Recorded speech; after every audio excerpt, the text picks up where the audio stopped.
안녕하세요, 경쌤입니다. 오늘은 우리 아이들 학습 습관의 기초, 가장 중요한 자기주도 학습 능력을 기르는 정말 거기서도 정말 기초인 세 가지를 말씀드리고자 합니다. 첫 번째는 아이가 책상에 스스로 10분 이상 앉아 있는 겁니다. 너무 쉽나요? 두 번째는 알림장을 스스로 확인하고 숙제와 준비물 챙기기입니다. 이것도 너무 쉽죠? 그 다음 세 번째입니다. 세 번째는 아이 스스로 학습 속도를 조절하는 겁니다. 우리 아이가 너무 잘하고 있다면 제가 말씀드리고자 하는 내용은 우리 아이 잘하고 있어 칭찬해줘야지 라고 들으시면 됩니다. 우선 10분 이상 스스로 공부하기는 아이가 타의적으로 하는 게 아니고요, 자기 혼자 정해진 시간에 스스로 책상에 앉아 있는 겁니다. 책상에 앉아서 처음에는 앉아서 하고 싶은 걸 해도 되고요, 레고를 하거나 블록을 쌓거나 그림을 그려도 돼요. 다만 혼자 온전히 책상에 앉아 있는 시간을 10분, 20분, 30분 점차 늘려주시는 게 필요하다고 봅니다. 또 왜냐면 특히 제가 또 하나 말씀드리면 스마트폰은 이거 할 때는 조금 이제 따로 두시는 게 좋아요. 왜냐면 앉아서 스마트폰을 하는 거라면 사실 앉아 있는 이유가 없기 때문에 앉아서 아이가 자기 손을 활용해서 글씨를 쓴다든가 어떤 활동, 여러 가지 손으로 하는 활동을 해보면 저는 그것 자체가 자기주도 학습의 기초가 된다고 봅니다. 일단 또 10분, 20분, 30분 늘려서 40분, 1시간 쭉 늘리다 보면 아이도 이제 앉아있는 게 익숙해져요. 익숙해지면 학교 수업이 40분이에요. 초등학교 40분, 중학교 45분, 그리고 고등학교 되면 50분으로 늘어나잖아요.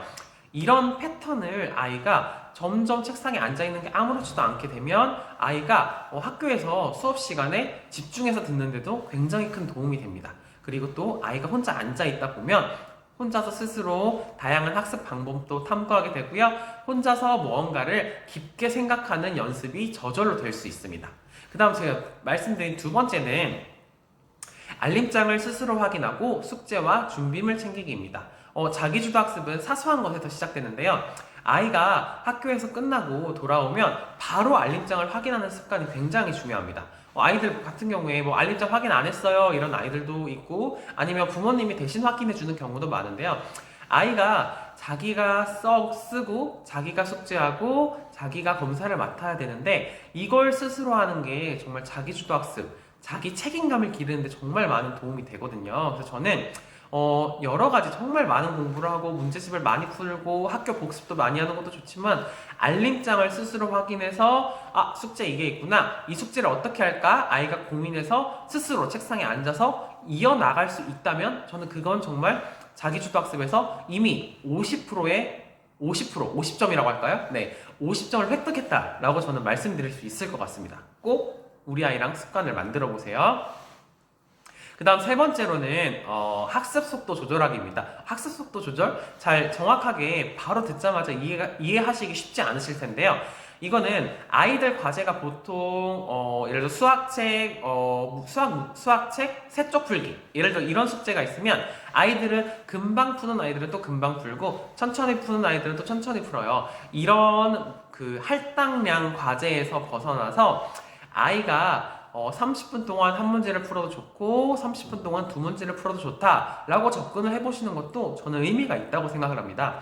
아이 스스로 학습 속도를 조절하는 연습을 하면 아이가 모르는 문제도 끝까지 도전해 볼 수가 있어요. 왜냐면 아이들은 모른다고 해서 금방 포기하는 경우도 있어요. 하지만 학습은 사실 끈질기게 물고 늘어지는 게 사실 자기주도 학습의 기초입니다. 왜냐면 자기주도 학습이 메타인지랑 관련이 돼 있는데, 메타인지는 내가 아는 것과 내가 모르는 것을 구별하는 거에서 시작돼요. 근데 이것은 아이가 문제를 끈덕지게 붙어보지 않는 이상 정확히 알기가 어려워요. 조금 보고 모르면 몰라요 하고 바로 설명해주는 과정에 익숙해진 아이들은 문제를 깊게 파고들기보다는 더 빠르게 풀고 더 많은 문제를 더 빨리 풀기를 원하기 때문이죠. 그렇기 때문에 한 문제, 두 문제를 낑낑대고 천천히 풀더라도 이 과정에 있어서는 충분한 시간을 주시는 게 좋다고 생각이 됩니다. 제가 지금 수학을 예를 들었는데요, 수학 연산 문제는 아닙니다. 수학 연산 문제는 이제 계속 숙달을 해서 빠르게 해주시는 게 좋은데, 그런 문장제 문제나 실생활 문제들 같은 경우에는 충분히 생각할 시간을 제가 말씀드린 것처럼 주는 것도 좋으실 것 같고요.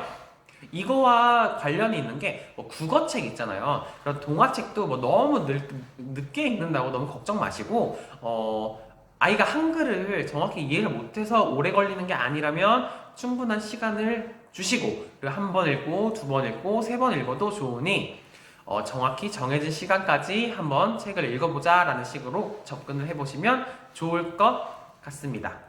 네, 좀 도움이 되셨나요? 제가 오늘은 자기주도 학습에 대해서 말씀드렸는데, 자, 첫 번째, 책상에 앉아 10분 이상 스스로 공부하기. 두 번째, 알림장 스스로 확인하고 숙제와 준비물 챙기기. 세 번째, 학습 속도 조절 연습하기입니다. 네, 꼭 실천해 보시길 바랄게요.